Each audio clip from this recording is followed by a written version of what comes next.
샬롬, 박남신 목사입니다. 기도하겠습니다. 하나님 아버지 감사합니다.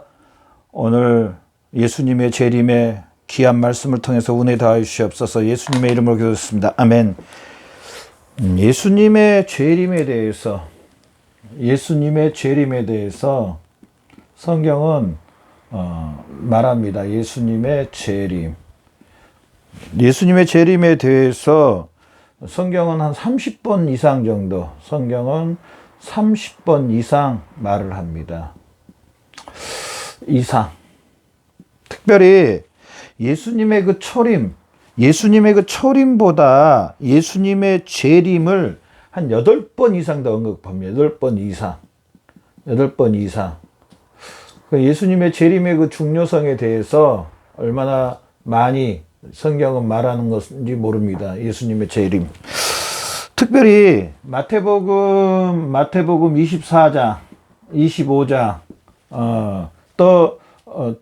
데살로니가 전서, 살전, 전후서에 보면은요, 예수님의 재림에 대해서 집중적으로 다루어 놓는 것을 볼 수가 있습니다.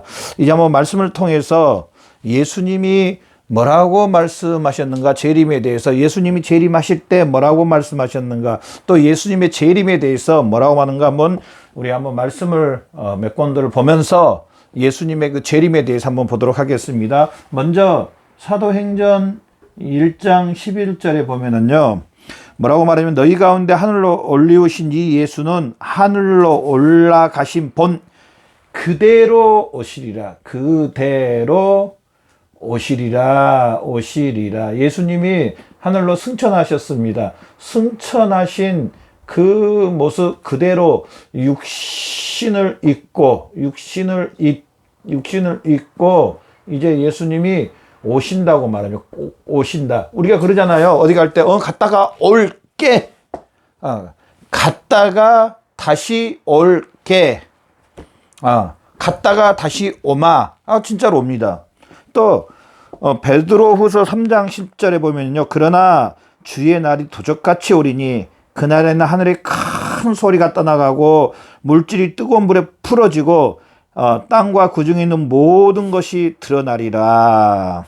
예수님의 이 재림에 대해서, 또 예수님의 재림이 베드로후서 3장 17절에 보면 그러므로 사랑하는 자들아 너희는 이것을 미리 알았은즉 못본 자들의 미혹을 이끌어 너희 굳은 데서 떨어질까 삼가라.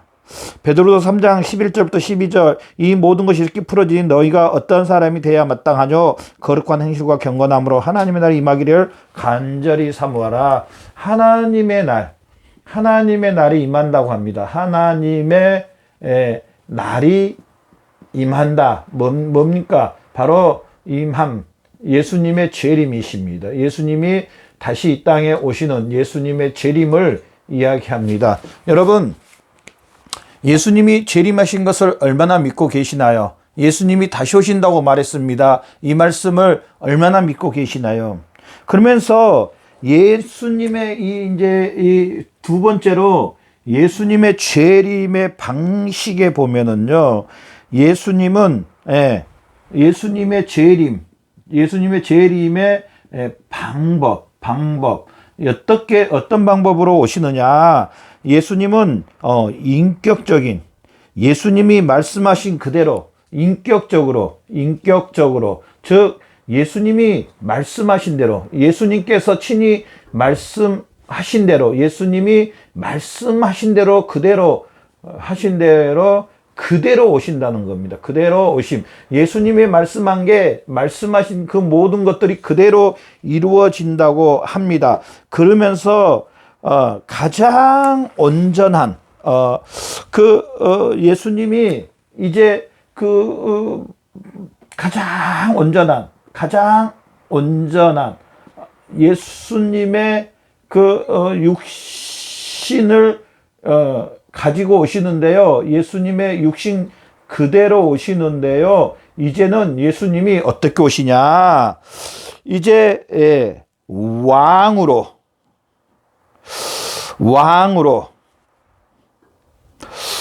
왕으로 오신다는 겁니다. 왕으로. 가장 권위를 가지고 이제 이 세상의 권위를 가지고 이 세상의 왕으로 예수님이 이제 그 모든 것을 심판할 그 왕으로 오신다는 사실입니다. 예수님이 이제 심판장, 결국은 왕이지 않습니까? 왕으로 오신다는 사실입니다. 말씀, 마태복음 26장 64절에 보면은요, 이후에 인자가 권능의 우편에 앉은 것과 하늘 구름을 타고 오는 것을 보리라. 권능의 우편에 앉은 것과 하늘 구름을 타고 오리라. 또 사도행전 1장 10절부터 11절에 보면 올라갈 때 한 제자를 쳐다보며 있는데 흰 옷 입은 두 사람이 겨울 같은 갈릴리 사람 어찌하여 하늘을 쳐다보느냐. 너희 가운데 하늘로 오신 이 예수는 하늘로 가신 분 그대로 오시리라. 그렇게 말씀하십니다. 그러면서 예수님께서 히브리서 9장 28절에 보면은 이와 같이 많은 사람들이 죄에 담당하시고 예수님의 두 번째 그러면서 계시록 1장 17절에 볼자다 구름을 타고 오시리라. 각이 눈이 그를 보겠고 그를 찌른 자들도 볼터이요. 예수님이 모든 사람이 보도록 예수님께서 왕으로도 오시지만은 이제 모든 사람이 보도록 이제 오신다는 사실입니다. 계시록 1장 7절에 각인의 눈이 그를 보리라라고 말하는 것을 볼 수가 있습니다. 그러면서 예수님의 재림은요, 예수님이 육신을 입고 이 땅에 왕으로 오시는데요, 예수님이 언제 오시느냐? 그러면 언제 오시느냐? 언제 오시느냐? 우리 그러잖아요. 언제 올 거야? 우리 그렇게 말하잖아요. 예수님이 재림하신다 그랬는데 성경은 그러면 예수님이 언제 오시냐고 말합니다. 갑작스럽게, 말없이 갑작스럽게, 우리 그런 연락도 안 오고 가면은 뭐 갑작스럽게 왔다 그러잖아요. 갑작스럽게, 즉 이 말은요, 예수님의 그 날짜는, 예수님의 그 오실 날짜는 날짜는 모른다는 겁니다. 모른다. 아버지만 아신다고 합니다. 그러나 징조들을 분명히 우리에게 보여주셨습니다. 예수님께서 마태복음 24장 27절에 보면은 어떻게 표현을 했냐면은요, 번개가 동편에서 나서 서편까지 범정이까지 인자의 임함도 그러하리라. 갑자기 예수님이 임한다고 말씀합니다. 갑자기. 자, 그러면은 우리는 어떻게 해야 될까요? 늘 깨워서 준비하고 있어야 됩니다. 우리 그러잖아요. 누가 손님이 온다 그랬는데 오늘 온다고 했는데 시간을 안 알려줬어요. 그러면 새벽에 올렸는지 아침에 올렸는지 낮에 올렸는지 저녁에 올렸는지 모르잖아요. 아마 이 사람은 새벽부터 준비를 해놓고 기다리고 있을 겁니다. 그런 것처럼 저나 여러분도 이 말씀을 보면서 우리도 깨어있어. 예수님이 이 시간은, 날짜는 모르기 때문에 우리 그리스도인들은 어떻게 생활을 해야 되냐? 늘 깨어있는, 늘 예수님을 맞이할 그런 준비를 해야 된다는 겁니다. 거룩한 신부처럼 신랑이 오면은 만날 수 있도록 늘 준비를 해놔야 된다는 겁니다. 우리 그렇잖아요. 뭐 할 때 늘 준비해 놓는 거. 준비를 해놔야 된다는 겁니다. 전화분, 예수님 만날 준비 얼마나 하고 계세요? 마태복음 24장 44절에 보면요. 마태복음 24장 44절에 보면요. 이런 말씀이 있습니다. 이러므로 너희는 준비하고 있으라. 생각지 않을 때 인자가 오리라. 생각지 않을 때 인자가 오리라. 오리라. 생각지 않을 때에 인자가 오신다고 말했습니다. 그러면 어떻게 해야 될까요? 준비입니다. 준비. 저나 여러분, 우리는 이 땅에 살면서요, 늘 예수님 맞을 준비. 예수님 맞을 준비. 예수님 맞이할 준비. 저나 여러분은 늘 하고 있어야 됩니다. 얼마나 예수님 맞을 준비하고 계세요, 여러분? 믿음으로 늘 준비하고 있어야 됩니다. 깨어있으라고 성경은 얼마나 많이 말합니다. 깨어있으라. 시험에 들지 않게 깨어있어라. 정신을 차리고 있어라. 그렇게 말을 합니다. 우리 그리스도인의 삶은요, 사실은 매일매일 준비하고 있는, 매일매일 예수님을 맞을 준비하고 있는 그런 삶을 살아야 된다는 사실입니다. 우리가 사실은 이 땅에 사는 삶이 100년이지만은, 100년 정도 되지만은, 사실은 또 어떤 일로 이 땅을 떠날지는 모릅니다. 그래서 우리는 우리의 신앙을 매일매일, 우리가 하나님 앞에 쓸 그 모든 것을 매일 점검하고 준비해야 됩니다. 예수님을, 지금 내가 예수님을 만나면 예수님이 나에게 뭐라고 말하실까? 여러분에게는 뭐라고 말하실 것 같아요? 참 너의 믿음이 너무 거룩하고 깨끗하고 너의 믿음이 너무나 진실하구나. 내 거룩한 것처럼 너희도 거룩하구나. 이런 말씀을 들을 수 있도록 저나 여러분, 우리는 예수님의 재림을 저나 여러분은 늘 준비하는 저와 여러분의 삶이 되시기를 바랍니다.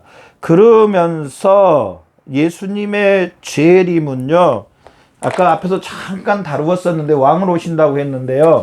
자, 예수님의 재림은 다시 한 번 더 다루어 보도록 하겠습니다. 예수님의 재림은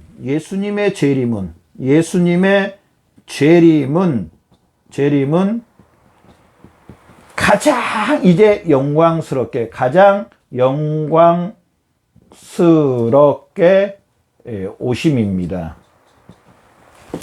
예수님의 초림을 생각하면 안 됩니다. 예수님의 초림은 힘없는 아기, 태어날 곳이 없어서 마구간에서 태어나는, 또 예수님이 목수의 이 사역을, 목수의 일을 하다가 공생에 3년 동안은 때로는 예수님이 헐벗고 때로는 예수님이 핍박받고 조롱받고 그렇게 했지만은 예수님의 이 재림은요, 그게 아닙니다. 예수님의 재림은 여기서 말씀드렸던 것처럼 이제 심판장, 왕으로 오십니다.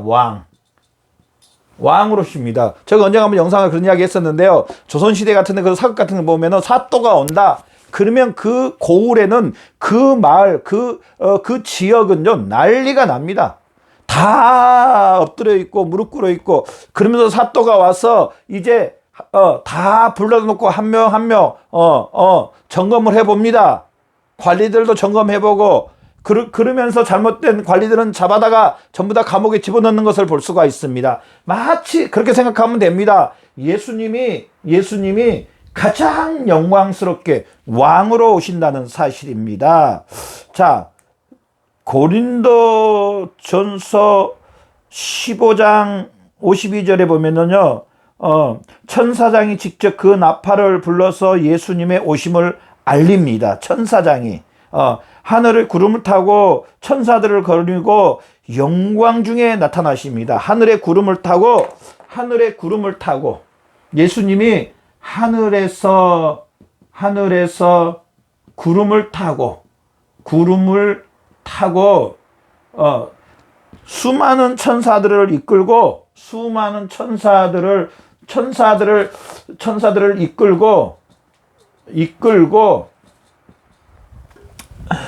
영광스럽게 나팔소리와 함께 왕으로 예수님이 이 땅에 오십니다. 예수님의 재림입니다.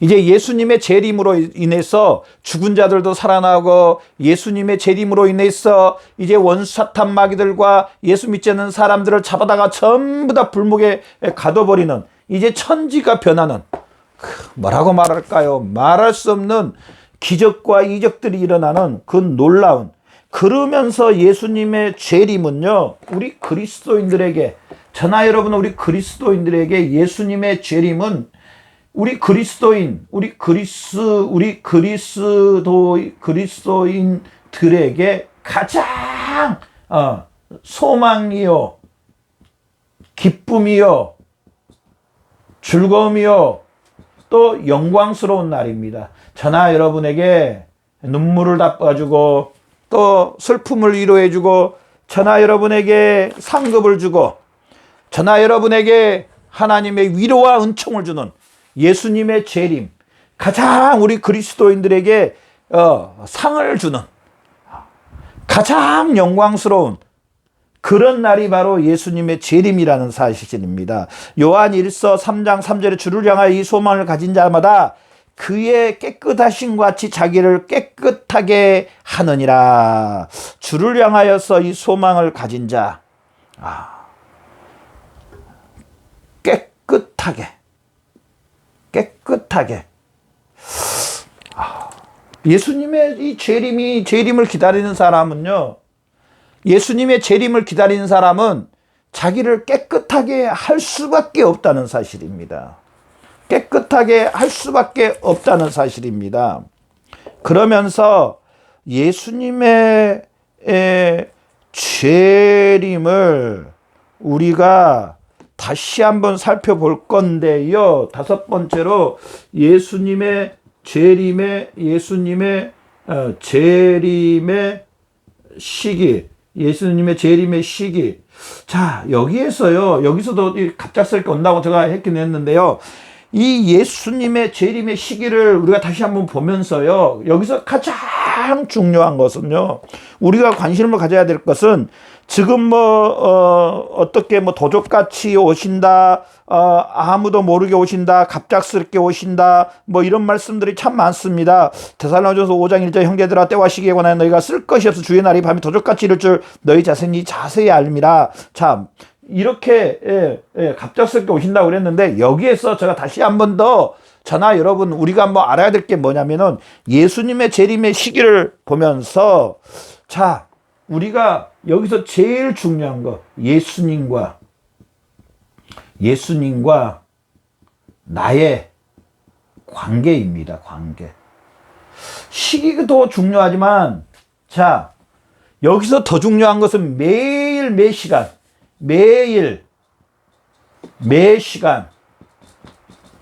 자, 여기에서 예수님과 나와의 관계를 우리는 정말 많이 점검해 봐야 됩니다. 예수님과 나의 관계. 자, 예수님의 재림의 시기. 예수님이 언제 오는다 모른다고 했고, 또 예수님의 재림의 방법. 말씀한 대로 가장 온전하게 왕으로 가지고 이 땅에 오신다고 했습니다. 예수님이 승천하시면서 육신을 입고 다시 오신다고 말했습니다. 자, 이 모든 것을 보면서 저나 여러분이 여기에서 가장 우리가 강력히 알아야 될 것은 뭐냐면요.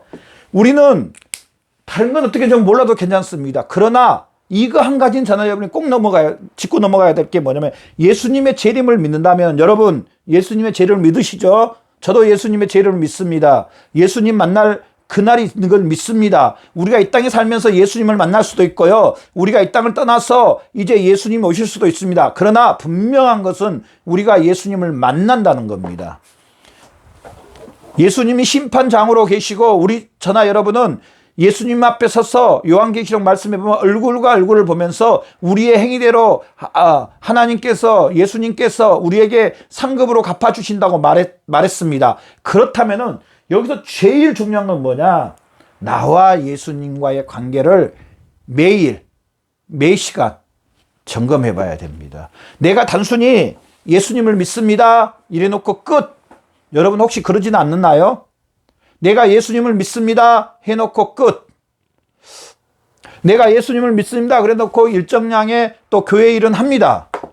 그러나 그게 나쁘다는 건 절대로 아니고 잘하고 있습니다. 그럼에도 불구하고 내가 교회 일을 할 때라든지 내가 예수님을 믿는다고 고백하고 할 때라든지 정말로 나와 예수님의 관계, 예수님이 머리요 나는 몸, 말씀이 육신이 되신 요한복음 1장 14절 말씀에 말씀이 육신이 됐다고 했습니다. 그러면은 말씀 되신 예수님을 내가 이 말씀에 어떻게 하면서 살고 있는가, 지금 어떻게 하고 살고 있는가. 지금 내가 오늘 이 시간에 또 매일 몇 시간 가운데 내가 예수님의 이 말씀을, 머리 대신 예수님께 내가 어떻게 행하고 살고 있는가, 이걸 점검해 봐야 됩니다. 정말 여기서 중요한 것은 예수님의 재림의 정말 핵심은요, 우리가 예수님 먼저 오신다 그래 놓고 그래 그거 끝나는 게 아니고요, 매일 매 순간 나와 예수님의 관계, 나는 과연 말씀이 육신이 되신 이 말씀에 순종하고 복종하고 그렇게 행하고 있는가, 전체적인 하나님의 말씀에 순종하고 복종하고 있는가. 여러분 어떠세요? 전체적인 하나님의 말씀에 순종하고 복종하며 이 말씀에 의해서 살아가고 있습니까? 이 말씀대로 살아가는 게 바로 재림의 준비라는 사실입니다. 재림의 준비는요, 뭐 시간만 따지고 날짜만 따지는 게 아니고요, 정말 내가 예수님 맞이할 준비, 나와 예수님과의 관계를 늘 생각하는 이런 삶을 살아야 된다는 사실입니다. 오늘도 내일도 내가 정말로 예수님을 나의 신랑으로, 영적인 나의 신랑으로, 저는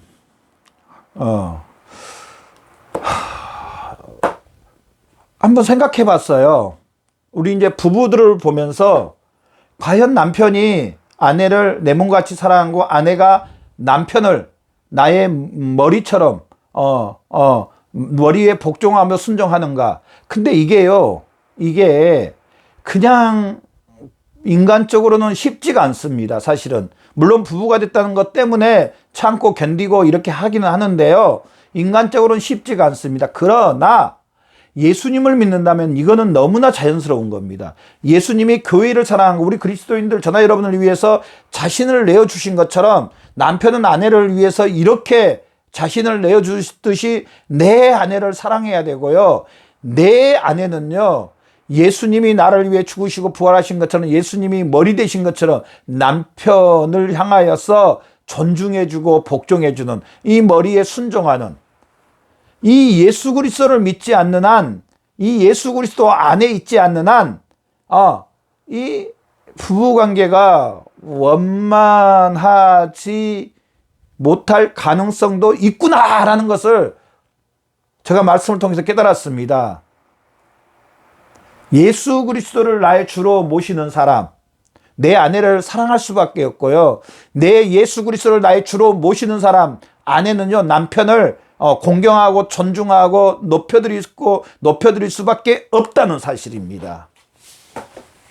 한번 여러분, 나는 어떤지, 나는 내 아내에게, 내 남편에게 어떻게 하고 계시는지 한번 뒤돌아보시기를 바랍니다. 그럴 때 꼭 예수님을 생각해 보면서 한번 해보시기를 바랍니다. 자, 그러면서 이제 예수님의 그 재림의 징조에 대해서, 예수님의 재림의 징조, 예수님의 재림의 징조, 성경에 얼마나 많이 나와 있는지 모릅니다. 예수님의 재림의 징조는, 자, 먼저 마태복음 24장 14절에 보면 이 천국복이 모든 민족에 증거되기 위하여 온 세상에 전파되니 이제야 끝이 오리라.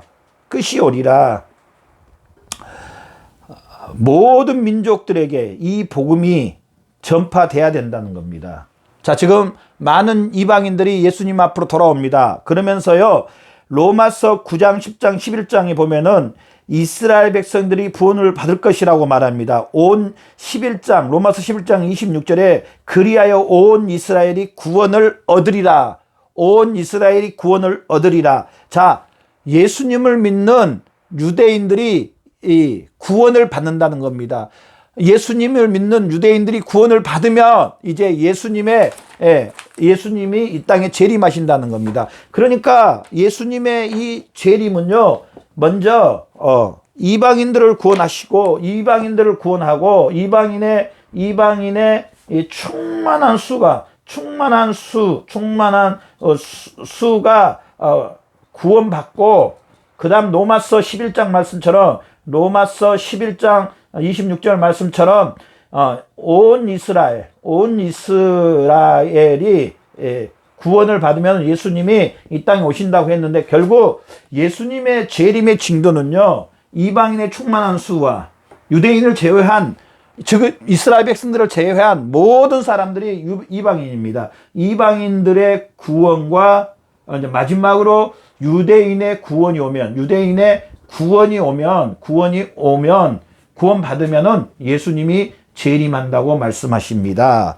그러면서 저나 여러분, 오늘 이 말씀을 통해서 우리가 알 수 있는 것처럼 우리는 마지막으로 다시 한 번 더 말씀드리지만은 구원의 방법은요, 예수님의 재림을 맞이할 수 있는 방법은요, 예수님의 예수님의 재림을 만날 수 있는 방법, 결국 우리가 구원받는 방법은요, 다른 거 없습니다. 뭐냐? 저나 여러분, 너무나 잘 알지만은 다시 한 번 더 점검하고 이 모든 말씀을 마치겠습니다. 바로 예수 그리스도입니다. 예수 그리스도와 십자가입니다. 창세기 3장 15절에 여자의 후손이 뱀의 머리를 부셔버린다고 했습니다. 결국 창세기 3장 6절에 아담이 선악과로 말미암아 마귀의 종이 됩니다. 죄를 범합니다. 창세기 3장 15절 여자의 후손이 뱀의 머리를 부셔버린다고 말합니다. 즉 다시 회복은요, 다시 구원은요, 예수 그리스도와 이 십자가입니다. 우리가 예수님의 재림을 맞이하는 것도요, 누구로 맞이해야 되냐면은 예수 그리스도와 그 십자가로 맞이해야 된다는 사실입니다. 예수 그리스도와 십자가로 맞이해야 된다는 겁니다. 여러분, 얼마나 예수 그리스도와 그 십자가로 예수님을 맞이할 준비를 하고 계시나요? 주 예수를 믿으라. 그리하면 너와 내 집이 구원을 얻는다고 말했습니다. 여러분, 얼마나 예수 그리스도의 의의 옷으로 옷 입고 예수 그리스도로 순종하고 복종해서 예수님의 재림을 맞이할 준비를 하고 계시나요? 다른 이로서는 구원을 얻을 수가 없대요. 문 대신은 예수님밖에 없대요. 이 문으로 들어가고 나고 꼴을 얻는데요. 예수님의 재림을 맞이할 준비를 하는 것은요, 예수 그리스도와 그 십자가입니다. 예수 그리스도와 십자가를 얼마나 여러분 더 붙잡으시고 계시나요? 말씀이 육신이 되신 이 말씀에 얼마나 순종하고 복종하고 계시나요? 우리는 이 예수님의 재림을 공부하면서 다시 한 번 더 나는 머리 대신 예수님께 순종하고 복종하고 있는지, 이 말씀을 전체적인 말씀에 순종하고 복종하고 있는지, 이 예수 그리스도와 죽으심과 부활하심을 믿고 이 예수 그리스도 안에 지금 살고 있고 예수님을 나의 머리로 모시고 있고 내가 삶 가운데 이 예수 그리스도로 인하여서 머리 대신 예수님으로 인하여서 살고 있는지 뒤돌아보는 저와 여러분 되시길 바랍니다.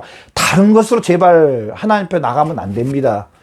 다른 것으로 나의 그 열심히 있는 무슨 봉사해야 됩니다. 당연히 해야 됩니다. 그러나 예수 그리스도 안에서 해야 된다는 겁니다. 머리 대신 예수님께 순종하면서 봉사하고 충성해야 된다는 겁니다. 바로 이 예수 그리스도를 다시 한 번 더 점검해보는 저와 여러분의 기이한 삶이 되시기를 바랍니다. 기도하겠습니다. 하나님 아버지 감사합니다. 예수님 맞이할 준비를 하게 하여 주시옵소서. 이 예수 그리스도로 인하여서 구원받고 하나님의 자녀가 되는 놀라운 은혜와 은총으로 충만하게 역사해 주시옵소서. 감사하며 예수님의 이름으로 아버지 앞에 기도드렸습니다. 아멘.